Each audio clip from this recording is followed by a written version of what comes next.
que diz: qual é a imagem do Deus invisível, o primogênito de toda a criação.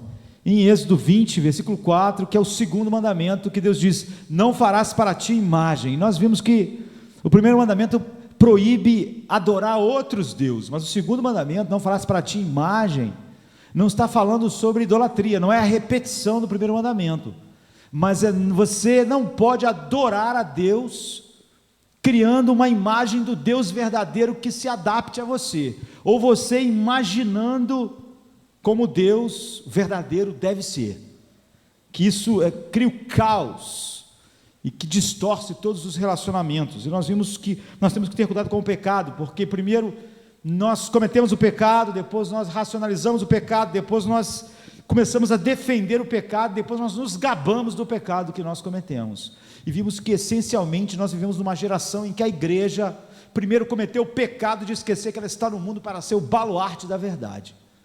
Ela não é uma empresa, ela não está visando sucesso segundo o mundo, ela está aqui por causa da verdade. E a palavra de Deus nos convida, por exemplo, em Judas, a batalharmos pela verdade. A igreja abandonou isso, ela cometeu esse pecado, e depois ela racionalizou esse pecado, fingindo que assim ela conseguiria ganhar mais pessoas, e depois ela começou a defender essa postura, e hoje ela já se gaba de não ser uma defensora da verdade, porque ela quer se parecer com essa sociedade pós-moderna, e quer ser relevante para o mundo. E então nós vimos como as pessoas se orgulham de não estarem presas a isso. Agora, nós olhamos para o macro. Quando nós pensamos na verdade, a primeira coisa é olhar para Deus, não é? A verdade, amar a verdade é amar a mente de Deus, porque a verdade é a expressão da mente de Deus. Então nós meditamos a respeito disso. Mas eu percebo que há pessoas, infelizmente não no número que devia haver na igreja dos nossos dias, que até são tocadas pela ideia de defender a verdade, mas elas estão sempre pensando em simplesmente defender alguns textos bíblicos, algumas doutrinas, e falar da igreja, e falar de alguns líderes, mas nós vimos que nós temos que ir lá, começar no macro, no imenso, no infinito que é Deus, e não criar nenhuma imagem, porque isso distorce nossa relação com Ele, com todas as pessoas, e nós passamos a adorar um Deus falso. Mas agora nós devemos olhar isso para o micro, porque há pessoas que pensam que podem defender a verdade sem compreender as implicações daquilo que é estar firmado na verdade. Então em Mateus 5, 33 e 37, nós podemos olhar isso. Jesus diz assim, agora nós olhamos a mesma coisa que estávamos vendo na semana passada, mas olhando de uma maneira micro, na nossa vida, da maneira mais focada, em detalhes possível, que parecem pequenos. Então, nós vimos, Deus disse lá em Êxodo, não farás imagem de mim.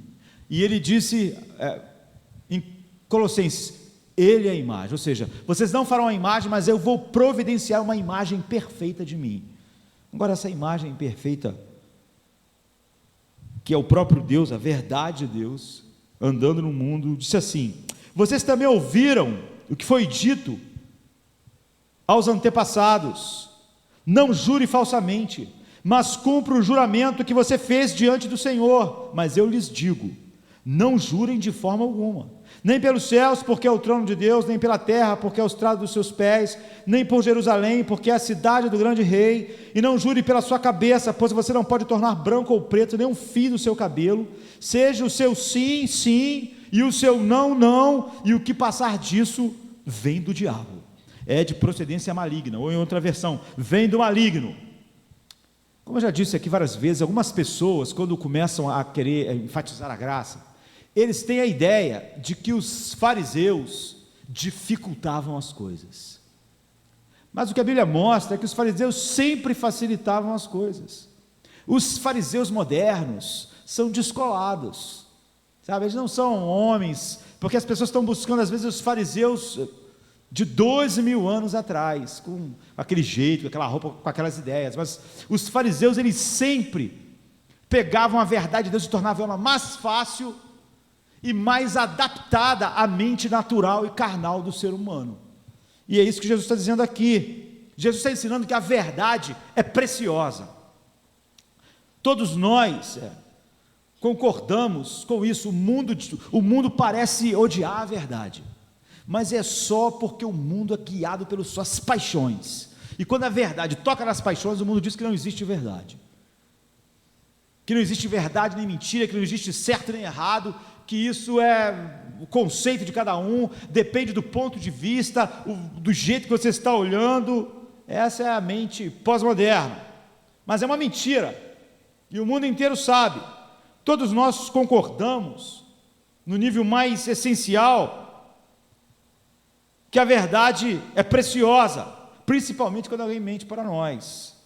Sabe, o professor relativista da universidade que zomba do conceito da verdade na aula, que enche a cabeça da juventude com a ideia de que tudo é relativo, ele fica indignado quando ele, chega em casa e aí a conta de luz veio 4 vezes mais alta do que é o normal. O que ele faz? Ele telefona para a Light, aqui no Rio de Janeiro, e ele reclama, ele diz, tem um erro na conta, e ele não acha graça, como ele acha lá na aula, se a Light responder para ele assim, olha, isso aí está errado do seu ponto de vista, mas do ponto de vista nosso aqui da Light, isso aí está certo.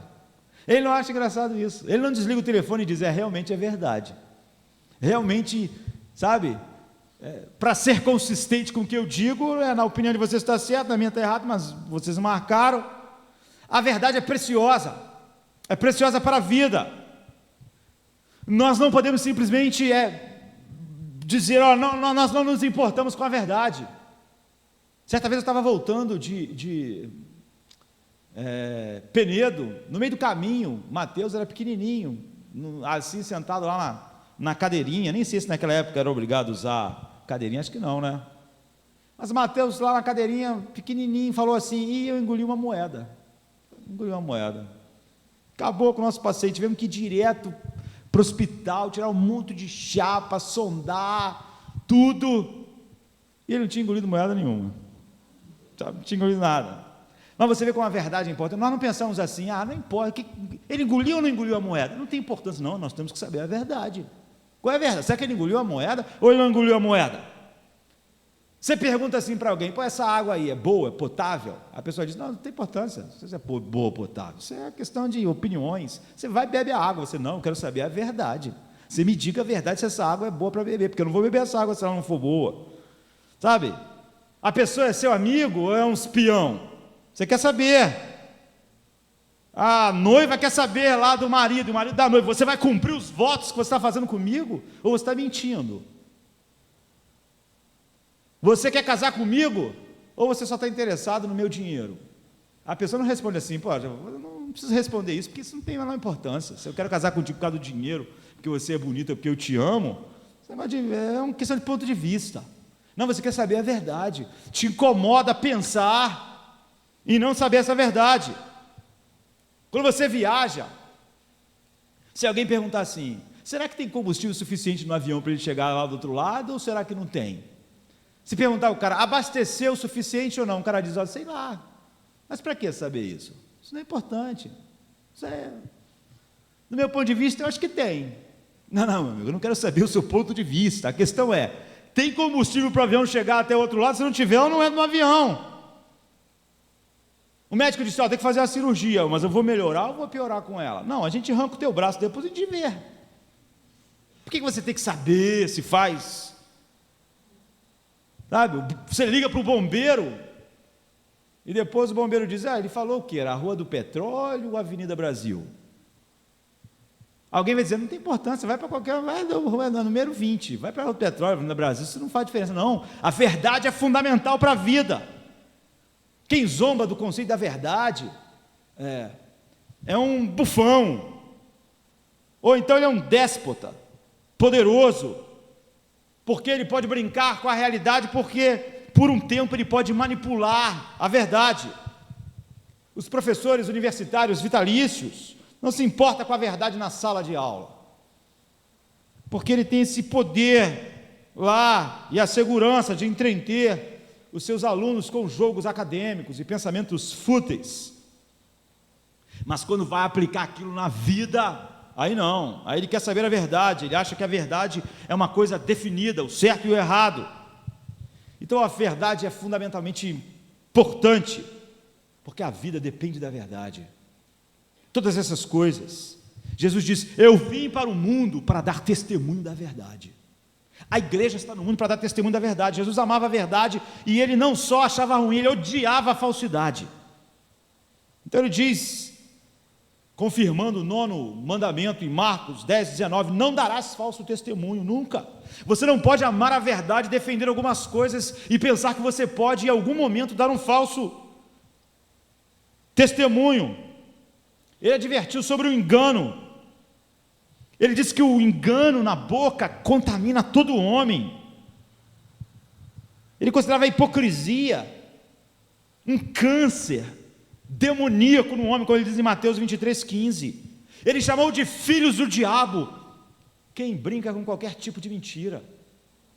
Ele diz: o diabo foi homicida desde o princípio, não se apegou à verdade, pois não há verdade nele. Quando mente, ele fala a sua própria língua, porque ele é mentiroso, é o pai da mentira. Ele diz: vocês são filhos do diabo.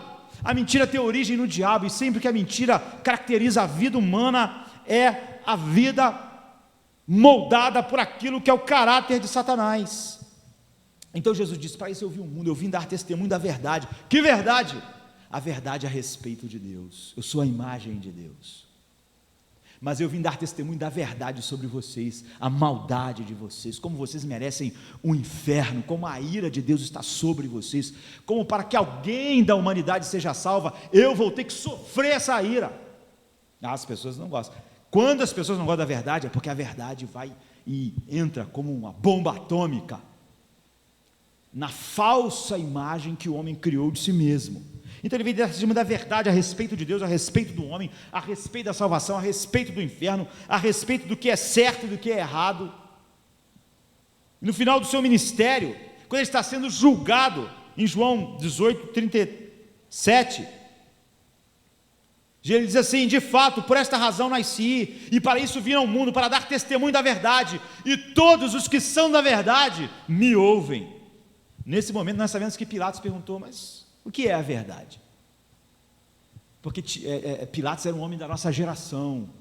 Ele era como essas pessoas, até a igreja dos nossos dias, que acham que está aqui por outro motivo que não seja a verdade de Deus.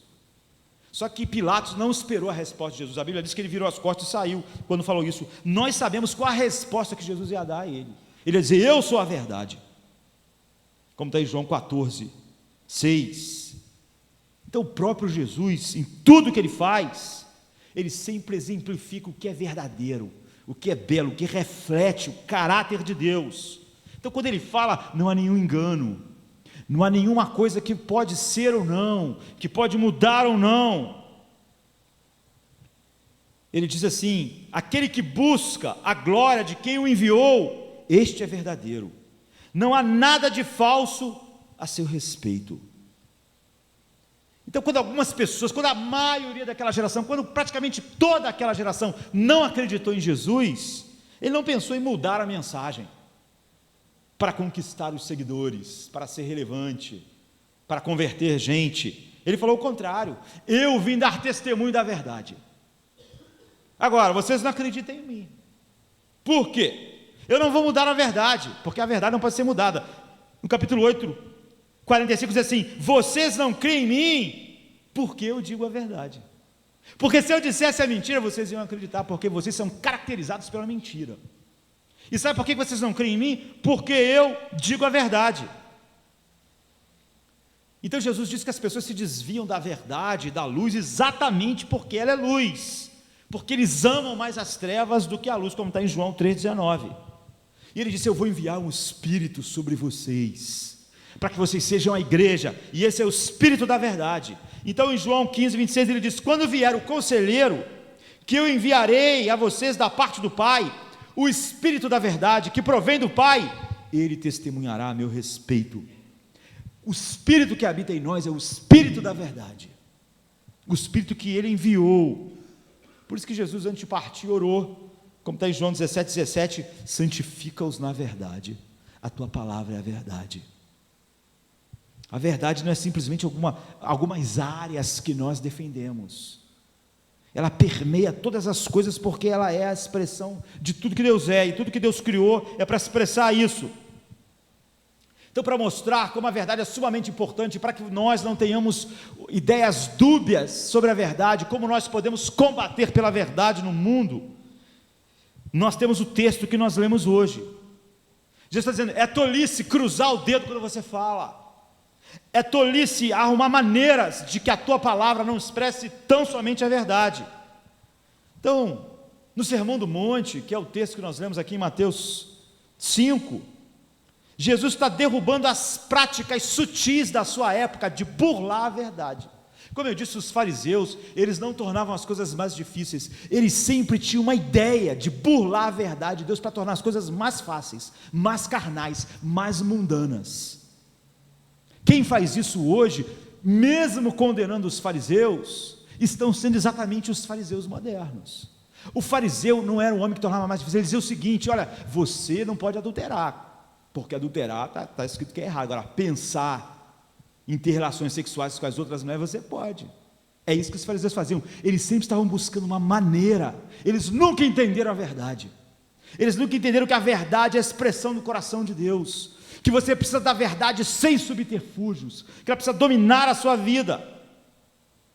Então Jesus falou aqui que como é importante que a sua palavra, você não pode só defender a verdade na internet, no domingo, falar sobre as heresias, a verdade tem que dominar a sua vida. E ele vivia numa cultura oral, não era como nós, assim, cheio de cartório, documentos, papel, era menos. As pessoas faziam juramentos orais na frente de todas as pessoas, nós fazemos isso também, mas lá isso caracterizava mais do que os documentos. Apesar de haver documentos, nós também gostamos de ter documentos em algumas situações e juramentos orais. Por exemplo, num casamento, as pessoas vão lá, fazem um documento, assinam, mas elas vão publicamente diante da igreja, diante de Deus, e dizem: eu vou ficar contigo até que a morte nos separe. Eu vou te amar, eu vou cuidar de você, eu vou viver com você para sempre. É isso, há um documento e há um testemunho oral. Em algumas situações nós temos essas duas coisas, outras não. Quando a gente compra uma casa, a gente só assina os documentos, não fazemos. Aquela cultura tinha era mais oral do que a nossa, uma promessa verbal, mas o princípio é o mesmo, e é isso que Jesus quer enfatizar. Um contrato, um juramento, uma palavra. As pessoas observam, nós falamos, Deus, Ele está dizendo, você deve ser consistente com toda a sua palavra, se você é da verdade. Você não pode defender a verdade em algumas coisas, em algumas áreas. Então ele diz assim, no texto que nós lemos, Mateus 5, 33 e 37, outros sim ouvistes o que foi dito aos antigos, não perjurarás, mas cumprirás o teu juramento ao Senhor. Eu porém vos digo, de maneira nenhuma jureis, nem pelo céu, porque é o trono de Deus, nem pela terra, porque é os cabelos dos seus pés, nem por Jerusalém, porque é a cidade do grande rei, nem jurará pela tua cabeça, porque não podes tornar o cabelo branco ou preto, seja porém o vosso falar sim, sim, não, não, porque o que passa disso vem do diabo. Jesus está dando um princípio radical de veracidade para nós. Agora você precisa de algumas chaves interpretativas para entender tudo o que está acontecendo aqui. Esse é um texto que durante a minha vida, eu nasci na igreja, né? Vivi na igreja a vida toda. Quantas vezes eu vi isso ser abusado, e quantas vezes as pessoas falam disso completamente de maneira estranha. Primeiro de tudo, Jesus não está citando o Velho Testamento. Ele diz, ouviste o que foi dito aos antepassados, não quebre o seu juramento, mantenha o seu juramento que você fez ao Senhor. Você não acha isso em nenhum lugar do Velho Testamento, não está lá. Jesus não está tentando corrigir o Velho Testamento, Jesus nunca corrige o Velho Testamento. Muitas das vezes as pessoas deturpavam a verdade de Deus, Jesus corrigia isso. Quando Jesus vai citar o Velho Testamento, ele diz, está escrito. Ele não veio revogar a lei, pelo contrário, ele diz, eu vim cumprir a lei. Ele está dizendo, ouviste o que foi dito. Ele está criticando a interpretação prevalecente naqueles dias, que os escribas e os fariseus deram a palavra de Deus. Ele está ensinando que aqueles mestres religiosos do passado, com suas tradições, deturparam a verdade de Deus. Ele está dizendo, você está vendo essa interpretação que eles deram à palavra de Deus? Isso é falso. Como eu disse, os fariseus, eles sempre tentavam interpretar a palavra de Deus de uma maneira que tornava tudo mais carnal e perdia o ponto. Então eles diziam, os fariseus, os mestres de Israel, muito antes de Jesus, isso já era uma tradição. Você tem que manter o seu juramento que você fez diante de Deus, que você fez usando o nome de Deus. E o que eles tinham dito é o seguinte: se você jurar por qualquer outra coisa, você pode quebrar a sua palavra. Se você jurar pelo céu, você pode voltar atrás. Se você jurar pela terra, você pode. Se você jurar por Jerusalém, você pode um dia, por algum motivo, quebrar isso. Se você jurar pela sua cabeça, eu juro por mim mesmo, você pode, sabe? Se você jurar pela sua mãe mortinha, você também pode voltar atrás. É o que eles diziam. Se você jurar pelo seu pai, se você jurar pelo nome da sua família, mas se você jurar pelo nome de Deus, aí você vai ter que cumprir. Você vai ter que cumprir se você jurar pelo nome de Deus. Jesus está dizendo, isso são artifícios diabólicos. Cruzar os dedos, sabe, para fazer um juramento, é sobre isso que ele está falando. Fazer um juramento, eu vou fazer um juramento, mas não vou fazer falando em Deus. Eu vou jurar por Jerusalém. Eu vou jurar pela minha cabeça, eu vou jurar pelo nome do meu pai. Então ele disse, não jure falsamente, mas cumpra os juramentos que você fez diante do Senhor. Mas eu lhe digo, não jurem de forma alguma, nem pelos céus, porque é o trono de Deus, nem pela terra, porque é o estado dos seus pés. Por causa disso ele está dizendo, não use subterfúgios verbais para quebrar a verdade. Um homem não está na verdade se ele tem qualquer subterfúgio para quebrar a sua promessa. Então os fariseus desenvolveram técnicas de não manter a sua palavra, subterfúgios. Então eles juravam pelo céu, pela terra, por Jerusalém, pela sua cabeça, e eles supunham que como eles não falaram, eu juro por Deus, então eles não estavam presos. Por quê? Porque se eles mencionassem Deus, Deus seria o testemunho do juramento. E quando eles quebrassem, então Deus ia puni-los por terem jurado no nome de Deus, ter chamado Deus como testemunha e não terem cumprido. Então eles pensavam, vamos jurar pelo céu, porque aí eu vou cumprir, mas se por acaso der algum problema, pelo menos eu não coloquei Deus nessa história, eu vou jurar pela terra, por Jerusalém, mas não por Deus. Jesus está dizendo, a lógica de vocês é diabólica. Diabólica. Vocês juram pelo céu, pela terra, por Jerusalém, pela sua cabeça. Porque vocês pensam que a terra, Jerusalém e a sua cabeça não vão poder vingar de vocês por afrontarem a verdade. Porque só Deus pode fazer isso. E você pensa que como eu não invoquei o nome de Deus, eu estou livre de problemas se eu não cumprir a minha palavra. Então essa evasiva que a tradição dos judeus criaram, esqueceram que Deus está por trás de todos os juramentos. Jesus, como eu disse, ele não vem fazer as coisas mais fáceis, ele vem mostrar aquilo que Deus é. Não brinquem com a verdade, não joguem com a verdade. Jesus diz, o céu é o trono de Deus, a terra é o estrado dos pés de Deus. Vocês pensaram que falando sobre o céu, vocês estavam excluindo Deus. O céu é o trono de Deus. Vocês pensaram que se jurassem pela terra, vocês excluíram Deus. A terra é o estrado dos seus pés. Jerusalém é a cidade de Deus, e a sua cabeça não pertence a você. Você pensou que se jurasse pela sua cabeça, você podia quebrar a sua palavra. A sua cabeça não é sua, você não pode fazer seu cabelo ficar branco ou preto. É óbvio que não tinha tintura, como tem hoje, mas nós sabemos que ninguém pode fazer o cabelo ficar branco ou preto, como Jesus disse, toda hora tem que retocar, não é? Porque de fato o cabelo continuou branco, aquilo é só maquiagem. Nosso problema, portanto, é que nós temos um conceito pequeno de Deus e pequeno da verdade de Deus. Então nós achamos que podemos manipular a verdade, nós não entendemos. Como vimos no domingo passado, aquela coisa macro, mas você pode se impressionar com o macro e perder o micro. Nós imaginamos que, na verdade, a verdade é insignificante, que nós podemos manipular a verdade a nosso bel prazer, e é isso que os fariseus faziam. Você pensa, os pastores não podemos manipular a Bíblia, o pastor hoje não pode pregar algo fora da Bíblia, mas eu posso brincar com a verdade na minha vida. Jesus está dizendo, não pode. Os filhos de Deus são habitados pelo Espírito da verdade. Você nunca pode usar subterfúgios com a verdade. A verdade é muito preciosa, mais do que nós podemos imaginar. Por quê? Porque Deus está por trás de todas as moléculas do universo. Não há nada no universo que não seja de Deus. Você não pensa que você pode chamar alguma coisa desse universo como testemunha, e que Deus ficou longe disso, e que você excluiu Deus. Deus é o Deus de todas as coisas, e Ele está focado em que seus filhos falem a verdade. É isso que Jesus está ensinando. Então Ele diz, eu vos digo, não jure de forma alguma. A primeira coisa que nós vimos, e alguns cristãos ao longo dos séculos tiveram dificuldades aqui, e eu, quando era criança, como eu disse, também, algumas pessoas entenderam o texto. Jesus está dizendo que nós não podemos fazer juramento, ou não fazer promessas públicas, o que é óbvio que não, senão em todo casamento você estaria pecando, por exemplo. Não é? A razão é que nós não entendemos. A própria palavra de Deus, o próprio Jesus várias vezes fala sobre fazer promessas, juramentos.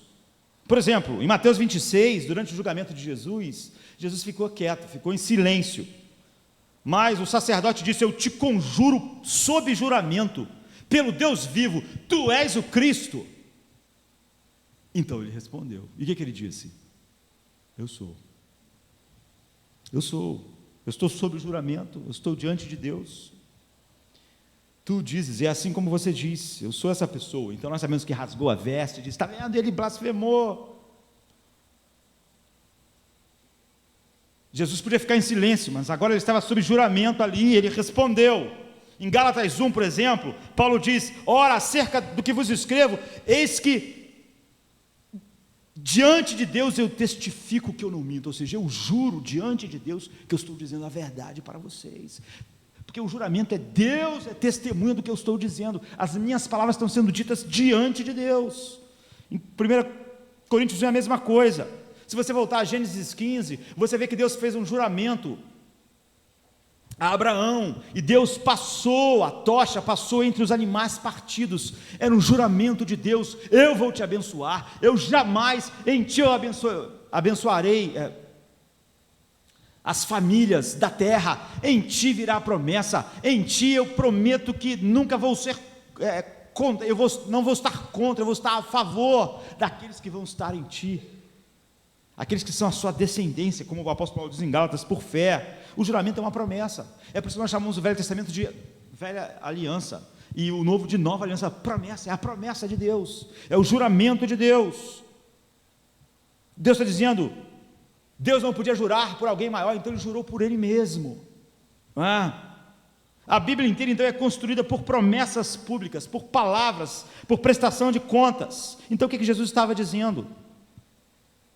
Ele não estava dizendo que nós não devemos fazer juramentos, ele estava dizendo, na verdade, o oposto.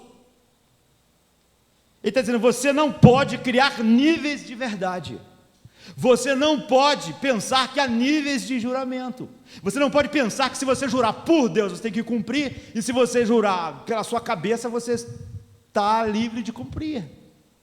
Não pode, é diabólico. Se você pensar, eu tenho que ser sincero agora, porque eu estou falando que estou usando a atribuição específica de que eu estou fazendo isso diante de Deus. Queridos, ele está dizendo, vocês não percebem? Você não pode dizer, eu só tenho que ser sincero agora, porque agora Deus, eu estou invocando o nome de Deus. Quando você usa o céu é o trono de Deus. Quando você usa o céu, Deus está vendo. Quando você usa a terra, é os cabelos dos seus pés. Deus está em toda parte. Portanto, ele está dizendo, todo sim teu é um juramento, todo não teu é um juramento. Vocês não podem dizer sim e amanhã dizer não. Toda palavra que você disse foi dita diante de Deus. Não finja que não foi um juramento. Quando você diz sim, seja sim. Seja o seu sim, sim.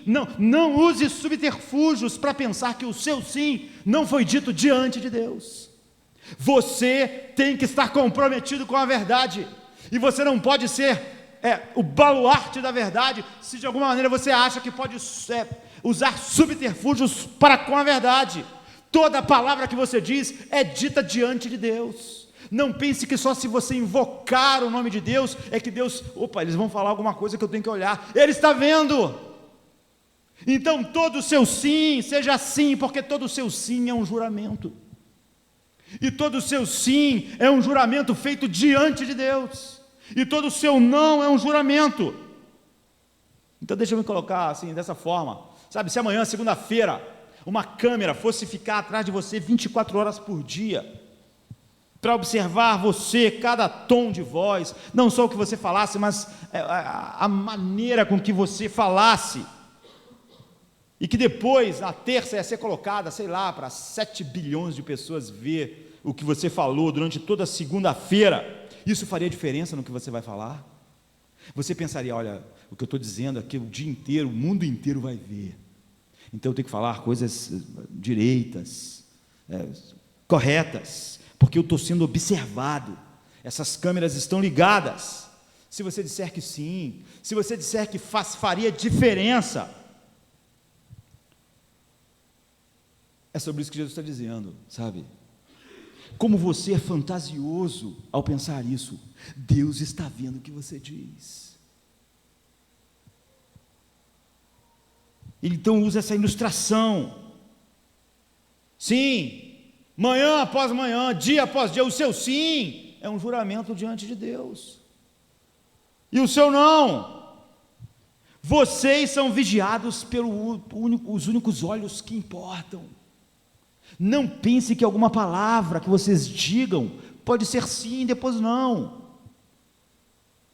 ou não e sim, porque você não pode ficar longe de Deus. Você está nessa cidade, você pensaram que podiam jurar pela cidade, mas essa é a cidade de Deus. Vocês estão sob o céu, mas esse é o céu de Deus.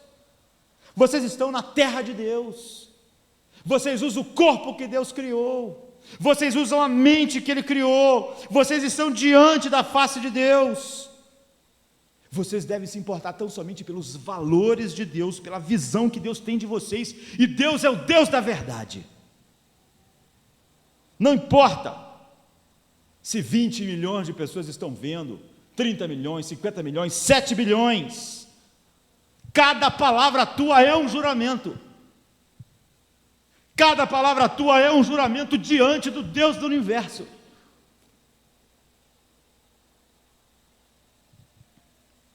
Isso é fundamental.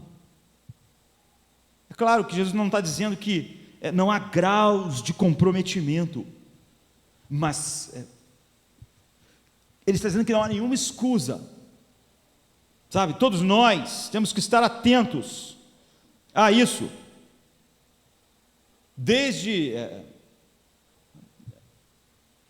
é óbvio que há graus de comprometimento no que eu falo. Por exemplo, quando eu fui diante da minha esposa e disse: eu vou te amar, cuidar de você até que a morte nos separe. E quando eu digo: não, essa semana vai ter ensaio, mesmo assim eu tenho que pensar nisso. Há graus de diferença, mas Jesus diz: nenhuma das duas coisas não quer dizer nada. Todas elas são importantes, apesar de haver graus de comprometimento. Tudo é observado. Então Jesus quer que você entenda como a mente do homem cria subterfúgios, porque ele não está na verdade. O que caracteriza a vida sem Deus. É óbvio que essa palavra de Jesus é dura. Nós temos que sempre entender que as palavras de Jesus, elas são como um bisturi. Antes de causar a cura, sempre elas são duras. Como o médico sempre dói o que eles fazem, não é assim? Dói mais do que estava doendo antes. Eu já desloquei o braço, fiquei em braço horas no lugar. Aí o médico demorava, eu até gostava, porque eu imaginava o que ia acontecer quando o médico chegasse. Quando o médico chega, tudo piora, para depois melhorar. Assim é Jesus, é o bisturi. Então o bisturi vem, a sangue, é terrível, machuca, mas depois a cura, mas sempre o pior vem antes. Então essa palavra é um bisturi, mas ela pressiona você, ela me pressiona, mas Jesus diz, a minha palavra é uma boa notícia pelo que eu opero através da palavra na vida de vocês. Esse ensinamento purifica, regenera, transforma. Então Jesus está dizendo, vocês não entenderam a importância da veracidade. Então é por isso que vocês acham que a verdade pode ser usada em determinadas áreas da vida. Vocês podem usar subterfúgios, ou podem encontrar saídas, mas vocês são medidos por todas as suas palavras, e todas elas são juramentos. Eu quero que vocês digam a verdade. Esse é o sermão da montanha, queridos. Jesus tinha falado sobre o quê? Sobre assassinato, violência, poder, sexo, dinheiro, todas as coisas que nós achamos, francamente, somos mais sensíveis a ver. Uma das razões porque a falsidade é mais fácil é porque ela desce mais fácil no dia a dia, sabe? Ela não é igual um assassinato. O assassinato é chocante, mas a violência, o roubo, mas a imprecisão na verdade, sabe, as meias verdades, você respira isso na sociedade, você nada nessas coisas, elas estão lá o tempo inteiro. Você não está o tempo inteiro diante de assassinato, mas você está o tempo inteiro. Sabe como aquela história velha que todos nós conhecemos do sapo na panela lá, que vai esquentando um pouquinho, o sapo não percebe que a temperatura está subindo até que ele morre? É isso. A mentira e a falta de veracidade trabalha assim em nós. E nós então nos acostumamos. Eu estava lendo, um pastor disse que encontrou lá no avião, sentou do lado de um cara que era completamente contrário às coisas de Deus, um grande empresário. E chegou uma hora lá, no diálogo dele, que ele disse assim, eu não acredito em pecado. Não há pecado. Não tem pecado. E o pastor falou assim para ele, me diz uma coisa, você é um grande empresário, eu sou, você sempre diz a verdade, quando você vai fazer os negócios. Não, o senhor tem que entender que no mundo dos negócios, e quando você vai preencher os impostos, assim, para o governo, você bota toda a verdade, sim? Você se tornou esse grande empresário? Não, é porque o imposto, você viaja muito, não viaja? Viaja a vida inteira, está sempre em todos os países, você sempre foi fiel à sua esposa? E fui conversando com aquele homem, sabe? E aquele homem teve que admitir, a minha vida é uma fraude, ela é cheia de mentiras, ela é composta por mentira, o tempo inteiro. De repente aquele homem viu que ele era uma fraude, que ele era um mentiroso, que a mentira era uma forma de vida, ele teve que admitir. Agora, esse não é um homem terrível, sabe? É uma pessoa comum da nossa sociedade. Nós mesmos não achamos isso terrível, porque aquele homem é um sapo na panela. Pouco a pouco. Então, um grande escritor, Scott Peck, escreveu um livro chamado Povo da Mentira, publicado em 83, no século passado já, mas ele fala sobre o ser humano. Ele não é alguém escrevendo algo, teologia, mas ele diz, a mentira caracteriza nossas vidas, a mentira é comum para as crianças mentem. Você não ensina mentira para as crianças. E ele diz, eu me assusto como as pessoas me perguntam, por que o mundo vai tão mal? Por que o mundo vai de mal a pior? Ele diz, essa pergunta é ridícula para uma sociedade em que todos mentem. Os físicos nunca dizem isso, porque eles sabem, pela segunda lei da termodinâmica, que o mundo está sempre indo para o caos, o universo, da organização para a desorganização. Isso é a lei física. E ele diz, essa é a verdade moral dos seres humanos, como a entropia. Há uma tendência a mentir, e isso é absolutamente natural para as crianças. A honestidade no mundo é um bem que tem que ser incutido, e no final o homem não absorveu aquilo. Rotineiramente você vai observar essa realidade. Então Jesus diz: vocês têm que entender que a batalha pela verdade é travada em cada sim e em cada não da sua vida. Não é travada quando você está simplesmente debatendo no Facebook sobre um texto bíblico, nem quando você está olhando um pastor pregar. A batalha pela verdade é batalhada a cada sim e cada não que você diz na sua vida, porque você diz isso sob juramento diante de Deus. É ali que ela é travada. Não é como o adultério, na verdade, porque quando nós pensamos em adultério, em roubo, nós pensamos naqueles momentos de crise, grande tentação, roubo, violência. Essas coisas não podem passar tão facilmente, mas essas mentiras podem. É no sim, sim, não, não, que vocês estão sendo cozinhados como sapos pela morte, por Satanás. A razão, sabe que a veracidade é importante, está focada na glória de Deus, mas nós podemos começar pensando no nível mais baixo, no tempo que nós temos. Primeiro, a questão de que nós temos que sempre manter as nossas palavras, viver de maneira consistente com o que você diz. Veracidade é a batalha pela verdade aí, porque você precisa ser humano, como Deus criou o humano. Isso, você só é humano assim. Há um tecido frágil que mantém a humanidade junto. Lewis Mads, um autor cristão de tradição reformada, escreveu um ensaio incrível, parafraseando uma outra escritora, Hannah Arendt. Ele diz assim: a única maneira de superar a imprevisibilidade do seu futuro é o poder da veracidade da promessa. Se o perdão é o único remédio para o seu passado doloroso, promessa é o único remédio para o futuro incerto. O que ele quis dizer com isso? O ser humano, ele não é livre do seu passado se ele não perdoa.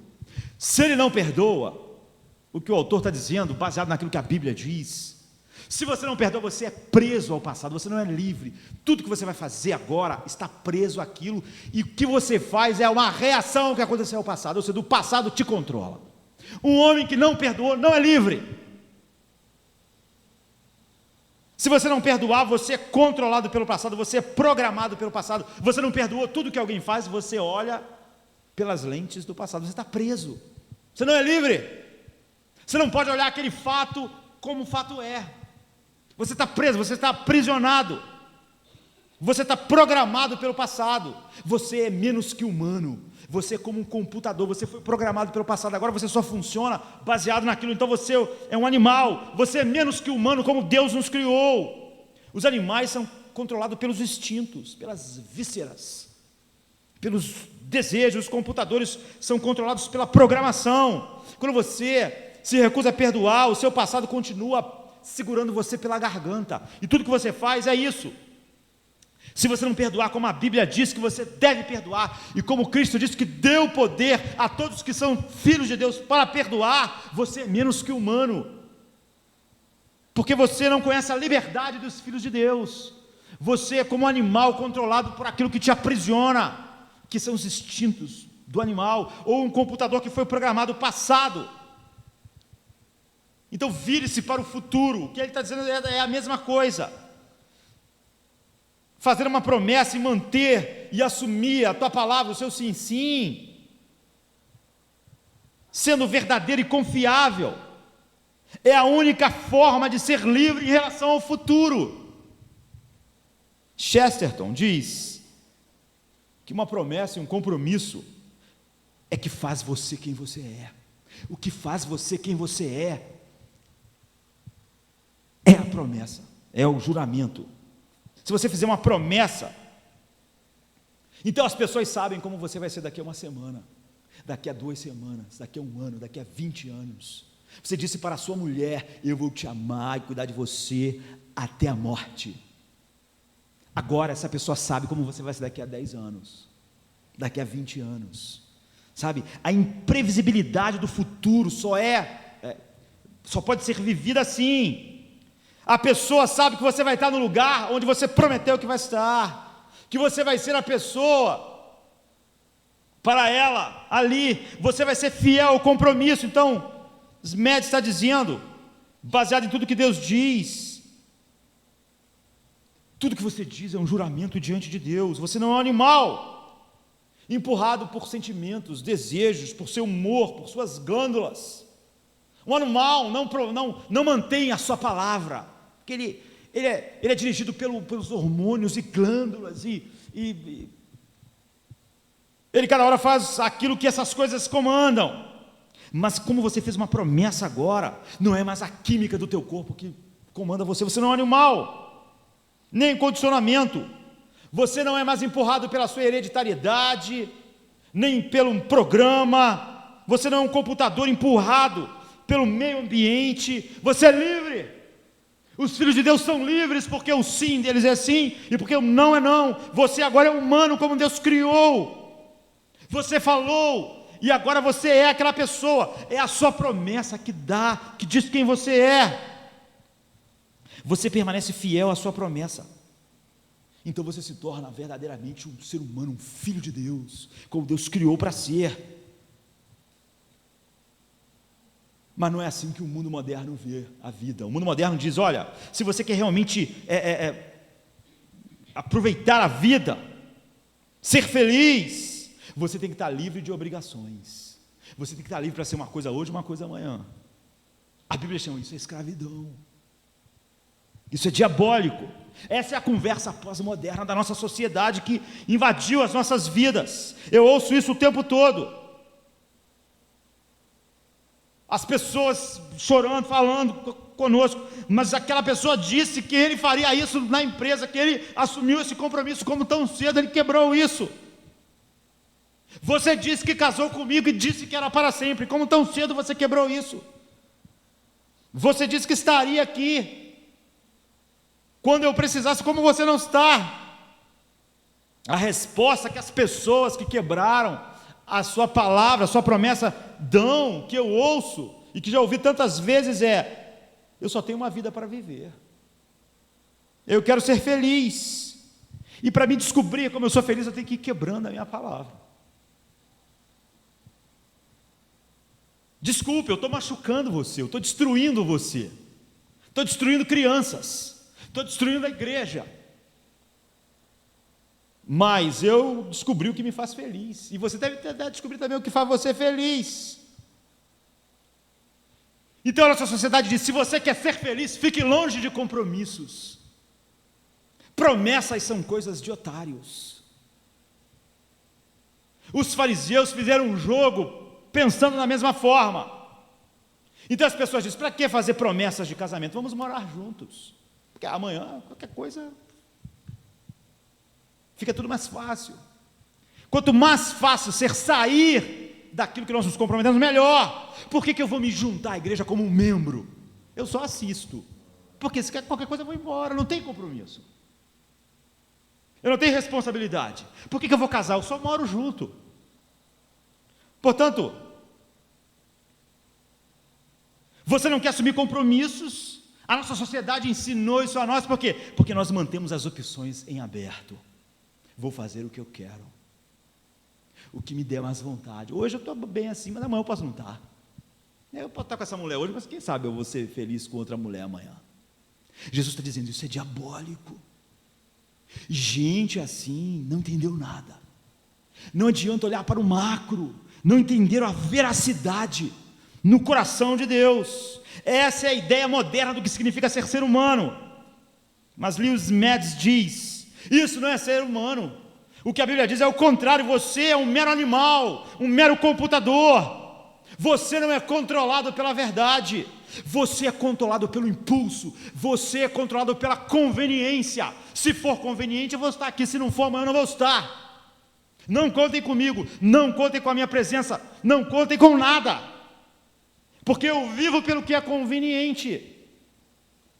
Meus filhos, não contem comigo, porque amanhã eu posso ter que ser feliz abandonando vocês. Eu posso ter que ser feliz abandonando a minha esposa, o meu esposo. Então essa outra escritora, que nem é evangélica, né? Mas há alguns livros dela que não são bons, não é? Hannah Arendt. Mas ela escreveu falando sobre compromisso, e esse autor excelente parafraseou ela. Então ela fala sobre compromisso também nesses mesmos termos que a Bíblia coloca. Ela diz: você tenta, a maioria das pessoas na nossa sociedade tenta obter sua identidade a partir dos sentimentos. E as pessoas então dizem: eu tenho que quebrar a minha promessa, eu tenho que quebrar isso e aquilo, porque eu tenho que me encontrar. Ou seja, a pessoa acha: eu vou me encontrar quebrando minha promessa, fazendo o oposto do que Jesus disse, sendo como os fariseus disseram, deixando aqueles espaços. Os fariseus faziam promessas, mas eles sempre deixavam um espaço para não cumprir, sempre opções em aberto, porque a pessoa diz: porque daqui a, sabe, mas essa pessoa não pode se encontrar assim, baseado em seus sentimentos. Por quê? Porque daqui a 10 anos seus sentimentos vão mudar, e os sentimentos mudam, então você não pode se encontrar. Se você tentar se encontrar através das suas aspirações na vida, você não se encontra. Você não é o que você aspira a ser, porque suas aspirações não mostram quem você é, mostram quem você quer ser. A única maneira de você ter uma identidade é colocar todo o seu coração em algo. Se você diz ser filho de Deus, fazer uma promessa e cumprir isso por toda a sua vida. É o que Jesus está dizendo. Seu sim é um juramento diante de Deus, e o seu não.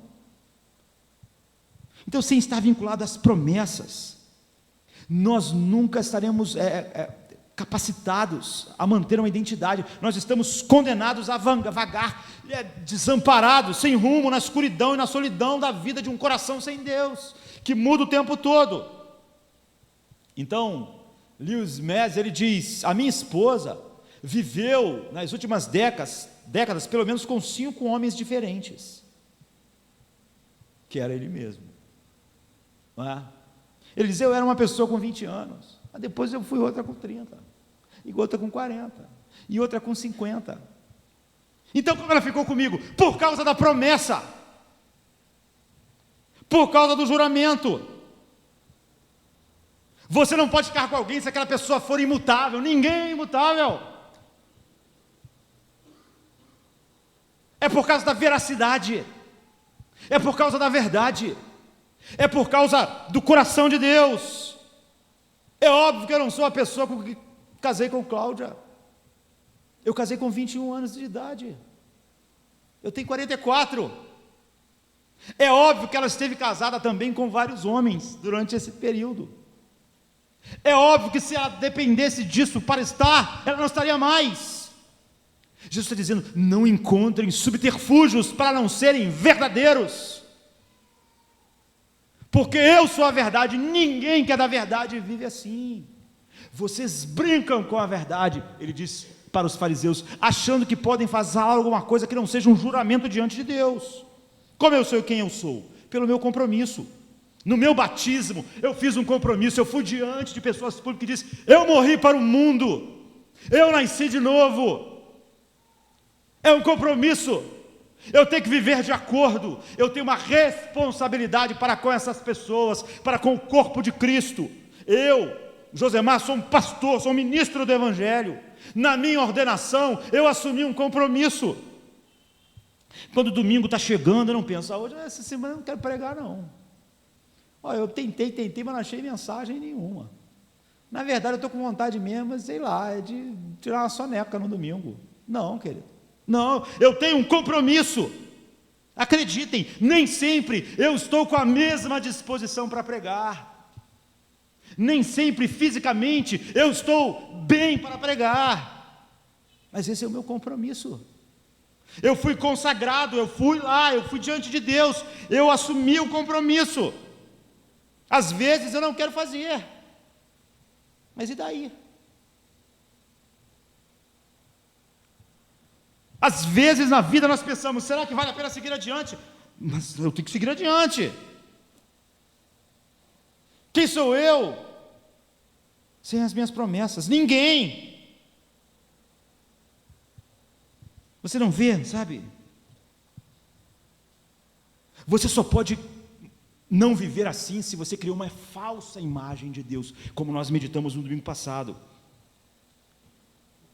Você pode dizer, como a sociedade, a autorrealização vem antes da verdade, mas Jesus diz, a verdade vem antes da autorrealização, e na verdade você só vai encontrar a autorrealização quando você for verdadeiro.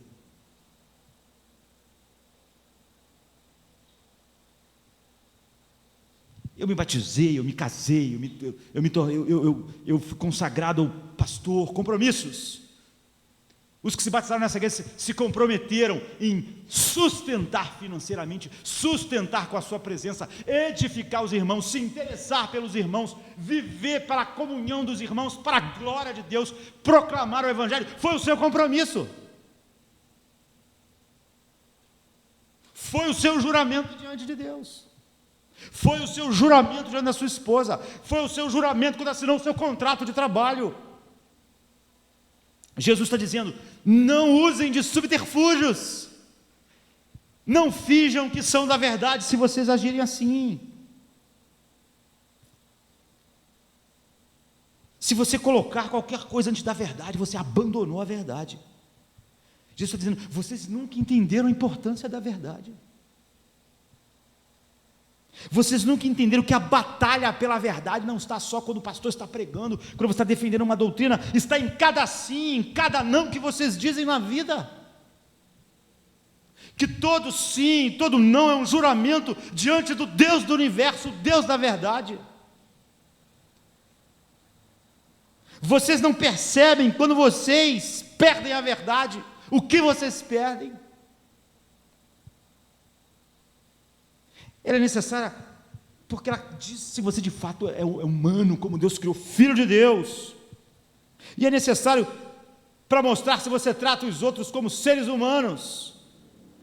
Imagine por um momento uma sociedade que cada um, e é assim que nós vivemos na sociedade, infelizmente, mas imagine isso em seu limite máximo, em que cada governador político pudesse dizer a mentira que quisesse, não tivesse nenhum compromisso com a verdade. Uma sociedade em que todos os médicos pudessem mentir, todos os bancos pudessem mentir, todas as empresas pudessem mentir. Uma sociedade que cada professor fosse uma fraude, cada pastor um hipócrita. Você não tem uma sociedade. Você tem uma sociedade se desfazendo. Não pode haver família, não pode haver, na verdade, a verdadeira academia, não pode haver nada sem a verdade. Nos países comunistas, antes do comunismo despencar no mundo, né? No leste europeu, era assim, ninguém podia acreditar em nada que os políticos diziam, tudo era censurado, ninguém podia ver a televisão só contava uma parte da história, as pessoas não tinham acesso, não podiam ir embora do país, as pessoas não acreditavam no jornalista, porque o jornalista só podia dizer o que o governo mandou, você não podia acreditar no que o professor ensinava, você não podia ir num psiquiatra e contar o seu problema, porque ele na verdade ia contar para o governo que você contou para ele. Você não podia conversar com o vizinho, porque o vizinho na verdade era um espião. O jornalista só estava lá para contar o que o governo queria, o estudioso só estava lá para dizer o que o governo queria, ninguém confiava em ninguém, todo mundo era informante, todo mundo tinha medo de todo mundo. Eles não tinham a verdade, então eles não tinham uma civilização. A vida foi brutalizada. Agora as pesquisas mostram que a vida ocidental está mergulhada na mentira da mesma maneira. Agora algumas pessoas dizem, por que o mundo é como é? Ou então nós achamos que realmente vamos mudar o mundo, sei lá, com alguns cartazes. Nós mentimos para o governo como nunca se mentiu, o governo mente para nós como nunca mentiu, os maridos estão mentindo para as esposas, os filhos para os pais, não há sociedade. Jesus está dizendo, será que vocês não entendem? Onde está a batalha pela verdade? os pecados de vocês vão encontrar vocês. Quando você preenche a sua conta, quando você preenche o seu posto, você é um sapo na panela. Você achou que nada demais, mas então a mentira começou a te cozinhar, e um dia você vai estar tão cozido pela mentira, está morto. Quando você racionaliza que o seu compromisso com a igreja não é o que ele é, que o seu compromisso com a sua esposa e a sua família não é o que é, que o seu compromisso com o seu patrão não é o que ele é, você está sendo cozido, você é um sapo na panela. Quando você falsifica o imposto que você paga, você é um sapo na panela. Por quê? Porque de Deus não se zomba. É o que você estava ensinando aquelas pessoas. Você se casou, você entrou no emprego, você se tornou membro de uma igreja, você não pode manter as coisas abertas.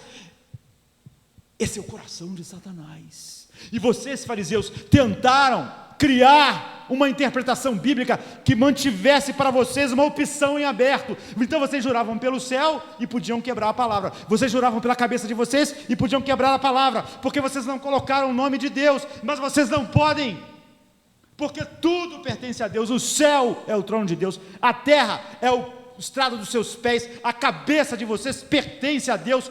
Todo sim de vocês é um juramento, e sempre é um juramento diante de Deus, e todo sim deve ser um sim, e todo não deve ser um não, senão vocês estão do lado oposto da batalha pela verdade. Vocês abraçaram a mentira, vocês abraçaram a mentira do sem compromisso de das opções abertas. Essa é a mentira do mundo. Vocês, fariseus, criaram opções abertas, criaram portas de fuga, mas não existe portas de fuga, porque o Deus eterno, o Deus da verdade, o Deus que é a verdade, está com os olhos fixos em vocês, e todo sim de vocês é um juramento diante dele, e todo não de vocês é um juramento. Então Jesus está dizendo, o sim de vocês é o sim, e o não é o não. Uma pequena mentira, uma mentira educada, uma mentira benevolente. Você não está tratando o outro como ser humano, você está sendo cozido. Você diz, olha, eu não posso dizer realmente o que eu sinto, mas você está sendo benevolente com o seu colega de trabalho, incompetente, mas você está prejudicando milhões de pessoas. Quando você mentir educadamente, porque você não acha que a pessoa poderia realmente, você está destruindo a comunidade. Você não é isolado, você não pode tratar as pessoas como crianças, porque você não é livre, nem aquela pessoa é livre, com o seu paternalismo. Ele não está dizendo que isso é fácil, mas que o seu sim deve ser realmente um sim, o seu não realmente não. Você não deve jogar com isso, porque a veracidade é a expressão do que Deus é, e a batalha da verdade começa assim, porque Deus não se zomba. Deus está dizendo, vocês acharam que não juraram por Deus, ao assumir o compromisso, não falar o nome dEle, mas se vocês juraram sim, e Ele está vendo isso, e Ele pune, porque Ele odeia o que não é a verdade. Então a verdade é absolutamente crítica,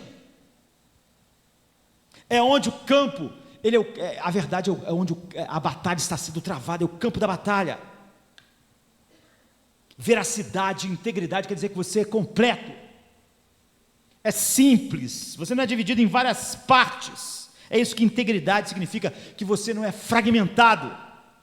Deixe o seu sim ser a verdade, deixe o seu não ser a verdade, porque toda mentira é engano. Você não pode, você pode mentir de muitas maneiras. Jesus está falando sobre veracidade. Você pode mentir, por exemplo, não se posicionando, ficando quieto. Mentira. Você fez isso para esconder. Ou você pode mentir dizendo a verdade, mas não acreditando nela. O ponto de Jesus é que você deve ser íntegro. O que é uma coisa que não está mais íntegra? É que uma substância não é mais íntegra porque foi misturada, não é mais simples. O que você diz, o que você pensa e o que você faz deve estar junto. Isso é integridade. Uma pessoa íntegra. Então quando você diz a alguém, eu vou ser fiel a você, você é fiel. Isso é integridade. Você não fala coisas que você não sente. Por exemplo, quando assim, você vai lá, você diz assim, eu adoraria ir, mas eu vou estar nesse dia, eu vou estar viajando. Mas você não adoraria ir. Você mentiu. Você mentiu. Deus está dizendo, não houve veracidade em você. Você disse que o teu desejo era ir, mas o teu desejo era não ir. Integridade é isso. Integridade é uma peça só. O que aconteceu aqui é que o seu interior estava desconectado daquilo que você estava dizendo. Sabe, você olha um escrito, um texto, e diz, olha, esse texto não é bom para os meus leitores, mas é muito bom. Mas na verdade você acha que aquilo é um lixo. Então você deixou aquela pessoa pensar que aquele texto era muito bom. Faltou simplicidade, porque tem duplicidade. Você está em pedaços, você está em peças, você está complicado, complexo, você não é simples, você não é íntegro. Eu tenho que acabar, mas você não pode dizer uma coisa e pensar outra, porque isso é falta de integridade. Você não pode dizer que a sua empresa preza para um cliente, para o bem-estar dos seus funcionários, e os seus funcionários sabendo que aquilo não é verdade. Você não pode. A integridade é rompida. Você está dizendo, tudo que vocês dizem é um juramento diante de Deus, deve haver essa simplicidade. Esse é o ponto. Cada sim e cada não é observado por Deus. E você perde a batalha da verdade em cada sim, em cada não, em cada sim, em cada não. Então, Watson, um jogador famoso de golfe, fez algo que muitas pessoas acham idiota. Nós sabemos que o jogador de golfe ele tem algumas tacadas. Quanto menos tacadas ele fizer os buracos, ele ganha. E ele se preparou para fazer a sua tacada e o taco encostou. O taco não, como é que chama aquilo? Nem sei, não jogo golfe. É taco mesmo? Então é isso. Ele encostou na bolinha, mas ninguém viu. Ele percebeu que ninguém no green ali, nem os juízes viram que ele tocou na bolinha. Mas ele foi lá e disse para o juiz, eu toquei. Ela mexeu. Ou seja, ele perdeu uma tacada, menos um buraco. Ele estava jogando campeonato, valia milhões. Isso é integridade. Eu toquei, ninguém viu, minha bola se moveu. Isso custou ele um golpe, um buraco. O mundo vai dizer, isso é ridículo. Jesus vai dizer, é isso. Isso é ser verdadeiro. Vocês, fariseus, deturpam a verdade para deixarem opções em abertos, mas não há opção em aberto. Vocês estão se enganando. Tudo que vocês falam é um juramento diante de Deus. Você está sempre sendo observado. Você se desumanizou. Vocês são menos que seres humanos. E vocês desumanizam os outros agindo assim. Então, a Bíblia está indo direto para nós, dizendo, não criem subterfúgios. Agora, é óbvio que a própria Bíblia cria, por exemplo, Jesus fala sobre o casamento, mas ele diz o divórcio e ele cria uma cláusula de exclusão, a cláusula que Deus criou. Eu acho patético quando alguém quer ser mais do que Deus. Alguém disse uma vez me perguntou, eu tenho que então manter qualquer promessa? Tem, essa é a palavra de Deus, não é promessa, é sim, sim, não, você falou, é isso aí, não é. Não adianta você inventar uma desculpa.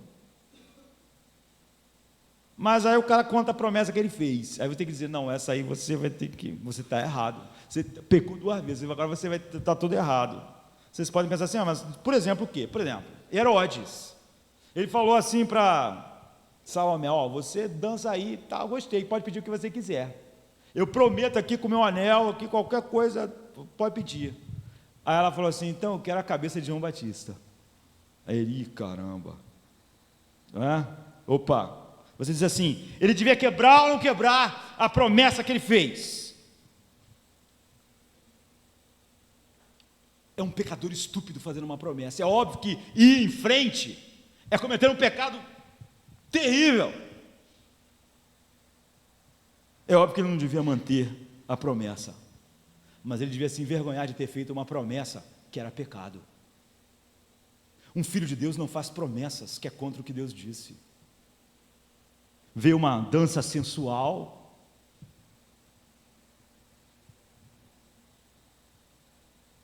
mas isso não diminui o que Jesus disse. Jesus está dizendo: cuidado com o que vocês dizem, não sejam tolos e estúpidos, como Herodes. Ele foi machista, ele olhou uma mulher como um objeto, ele fez uma promessa estúpida,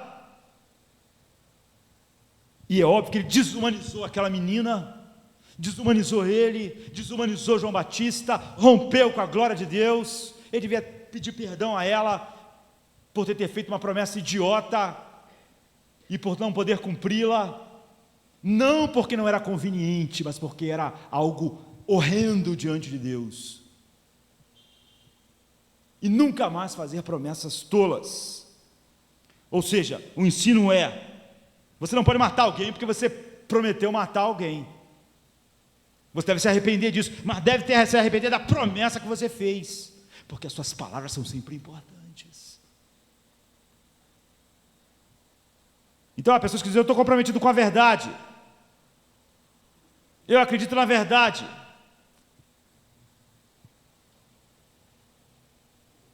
Mas elas usam isso para ferir as pessoas.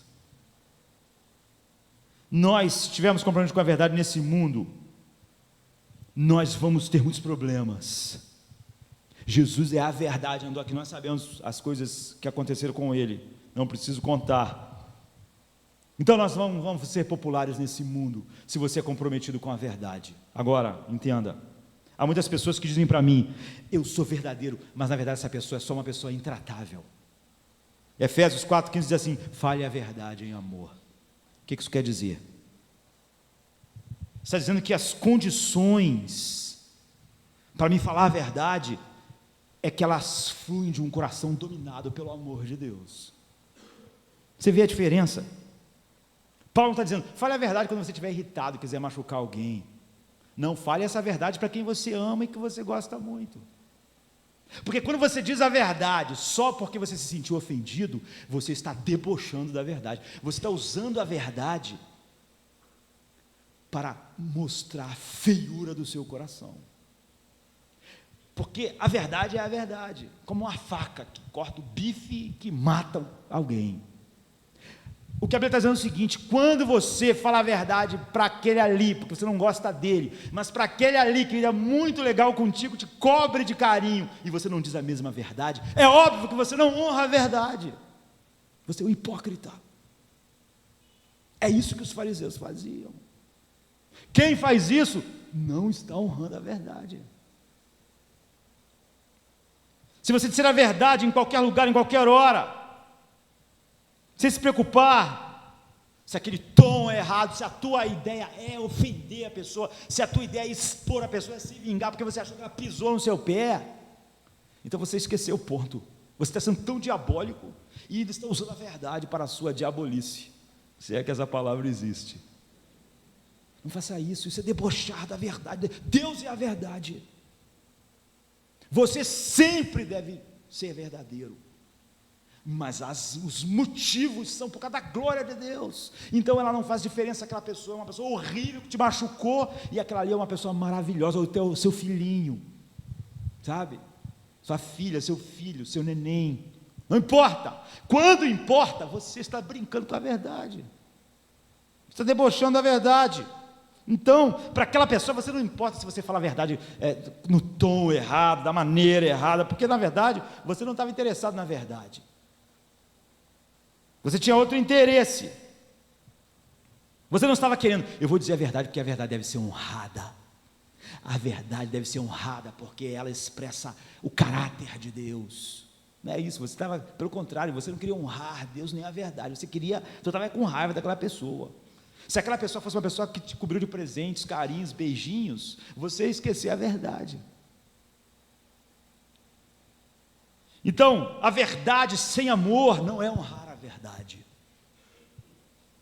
Deus nunca expressa, Jesus nunca expressou a verdade de outra maneira. A verdade, falar é a verdade em amor, senão você não está honrando a verdade, você é só uma pessoa intratável e irritável, eu vou dizer insuportável, porque a verdade, quando não é cheia do amor de Deus, que é o Deus da verdade, não é a verdade, você está usando isso como uma arma de um coração mau. Você não faria aquela mesma coisa com alguém que você ama. Agora, se com quem você ama você não usa a verdade, você também não ama, porque amor e verdade estão juntos. Um amor sem a verdade é diabólico, mas a verdade sem o amor é a expressão do coração diabólico. Então, para encerrar, como você deve então se tornar uma pessoa de integridade? A pessoa que Jesus disse, a dura verdade, a verdade em humildade, a verdade a qualquer custo. Jesus diz assim, então, não jurarás pela tua cabeça, porque não podes tornar o cabelo branco ou preto. Ele está dizendo, você não criou a sua cabeça, quando você jura pela sua cabeça, você jurou por Deus. Entenda, todo sim, todo não é um juramento. Por que é errado? Porque a mentira é errada, por causa de Deus. Por exemplo, por que o adultério é errado? Por que a mentira é errada? E por que respirar debaixo da água é errado? Por quê? Por que é isso? Por causa do mesmo motivo. Respirar debaixo da água é errado pelo mesmo motivo que adultério é errado. Porque vai contra o que Deus designou para o humano. Sabe? O motivo é o mesmo. Respirar debaixo da água é errado. Por quê? Porque não funciona. O Deus que te criou para não funcionar, respirar debaixo da água. Leva à morte, seu pulmão não foi construído para isso. Essa é a mesma razão porque cometer adultério é pecado. É a mesma razão de respirar debaixo da água. O sexo não foi concebido para ser feito assim, então ele vai gerar a morte como respirar. Por quê? Porque quem concebeu o pulmão para respirar, concebeu o casamento e disse como ele deve funcionar. Ele não funciona de outra forma. Você foi feito para a verdade. Quando você sai da verdade, a mesma razão da respirar debaixo d'água e do adultério se manifesta. Você foi feito para a verdade e a mentira te leva à morte. Tanto quanto respirar debaixo d'água, pelo mesmo motivo, por causa do Criador, do design de Deus, você não pode escapar. Você pode achar que respirar debaixo d'água mata rápido, mas a morte que o adultério ou que a mentira causa é muito pior, por causa de Deus, porque os céus são dele, a terra é dele, a cidade é dele, a sua cabeça é dele. Agora nós não podemos, porque além dele ser nosso Criador, como Deus está dizendo, ele nos resgatou para ele. Então Paulo diz, você não é seu próprio, você foi comprado por um preço. Ou não sabeis que o vosso corpo é o templo do Espírito, que habita em vós, proveniente de Deus, e que não sois de vós mesmos, porque fostes comprados por um bom preço. Glorificai, pois, a Deus no vosso corpo e no vosso espírito, os quais pertencem a Deus. Então, se você quiser entender realmente o que é integridade no final deste culto, um coração motivado pela integridade, olhe para Jesus no Getsemane. Ele disse, eu sou a verdade, como nós vimos na semana passada. Deus diz, não façam de mim uma imagem, agora eu fiz, ele é a exata imagem que eu tenho. Olhem para ele, olhem como a verdade se expressa nele. Então olhem nessa noite para Jesus no Getsemane. Estava todo mundo dormindo, ninguém estava perto, ninguém sabia o que Jesus prometeu na eternidade. O mundo não existia, nada existia. Ele fez uma promessa ao Pai, quando só a Trindade existia.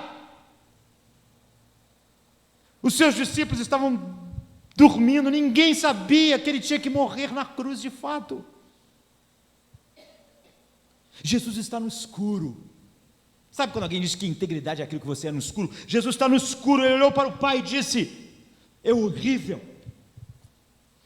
meu coração se enche de temor, imaginar o pecado daqueles que vão ser salvos sobre mim, mas eu vou fazer porque é a tua vontade, porque eu prometi. Eu prometi, a questão não é de sentimentos, o meu coração está desmanchando, mas eu fiz uma aliança, eu dei a minha palavra que ia morrer pela igreja, eu irei morrer, mesmo suando sangue, porque isso é ser veraz. Jesus está dizendo, isso é integridade, é assim que se batalha pela verdade. Ele não disse, olha, eu prometi isso há muito tempo atrás, quando eu prometi eu não estava suando sangue, e nem tão perto do Calvário, agora olhando para o Calvário assim, eu estou pensando, eu não vou fazer isso. Ele diz, não, eu vou fazer, se essa é a vontade, eu vou manter a aliança, essa é a aliança eterna, eu fiz, eu disse que eu representaria aqueles que seriam salvos, eu disse que seria castigado em mim, eu estou sentindo agora a dor, a sombra da cruz, mas eu terei que ir em frente, porque eu fiz uma aliança. Você vê porque o casamento é o que ele é. Você vê por que a tua palavra é o que ela é, o que é se tornar membro da igreja de Cristo. Se você olhar para Jesus morrendo no escuro, você vai estar olhando para alguém que é a exata expressão de Deus, verdade, veracidade, promessa, manter a sua palavra, não importa se isso inclui a cruz, o horror. Agora Deus quer que quando você pense sobre isso, você olha para Ele, sempre. Se você nasceu de novo, se você é filho de Deus, olha o que Jesus foi no escuro, quando ninguém estava olhando, para que você fosse redimido. Ele está dizendo, esse Jesus, não brinquem com a verdade, o sim de vocês é um juramento diante de Deus, como o meu foi. O não de vocês é um juramento. Não pense que vocês podem falsificar isso diante de Deus, com padrões falsos, deixando portas abertas como os fariseus estão fazendo, jurando pela cabeça, pensando que com isso eles podem depois ter uma porta de escape. Eles não têm, vocês não têm. Agora, nós precisamos de uma verdade essencial. Você pode pensar,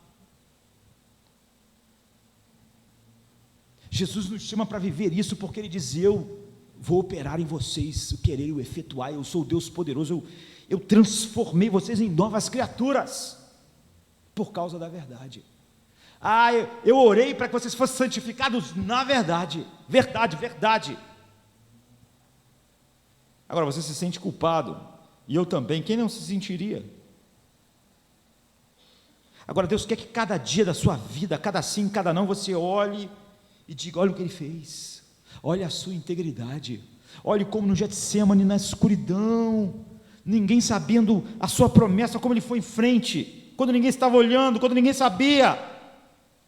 Olha a vida que eu tenho agora por causa da veracidade da aliança que Ele manteve. Esse Deus andando aqui, que Ele que é a exata expressão do Deus Pai, está dizendo, essa é a vida, essa é a vida, isso é cristianismo. Agora, se você pensar que você é salvo, se você for assim, você perdeu o ponto. Você deve ser assim, porque você foi salvo.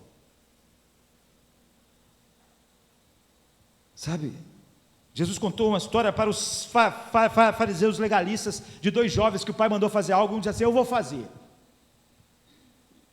e aí depois não foi, e o outro disse, não vou não, mas depois ele pensou bem e foi. Jesus disse, quem que obedeceu? Foi o outro que disse que não ia fazer, mas foi.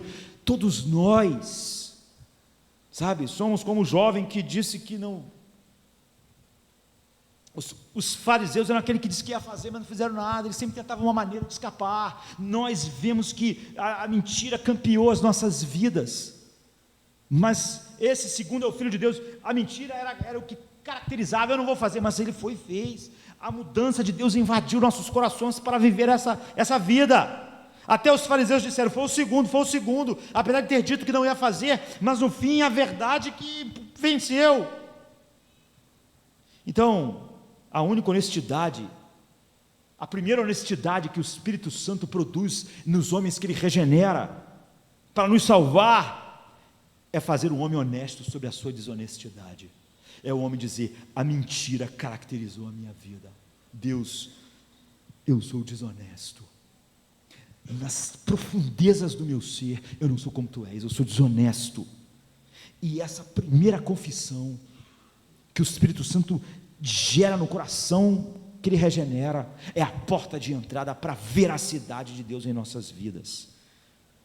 para que Deus nos encha da sua pureza, e que nós vivamos dessa maneira. É o homem ir dizer: eu sou desonesto, tudo o que acontece no mundo é por causa da primeira mentira, em Gênesis 3, e aquilo caracterizou a minha vida, a desonestidade, a mentira, e eu fui salvo e transformado, para agora o meu sim ser sim, e o meu não ser não, para que o Deus da verdade seja honrado. Eu admito que eu não gostava da verdade, quando ela me prejudicava, eu fugia da verdade, eu mentia, mas agora eu fui salvo para a verdade. Senhor, faça-me ser a expressão da verdade no mundo. Vamos ficar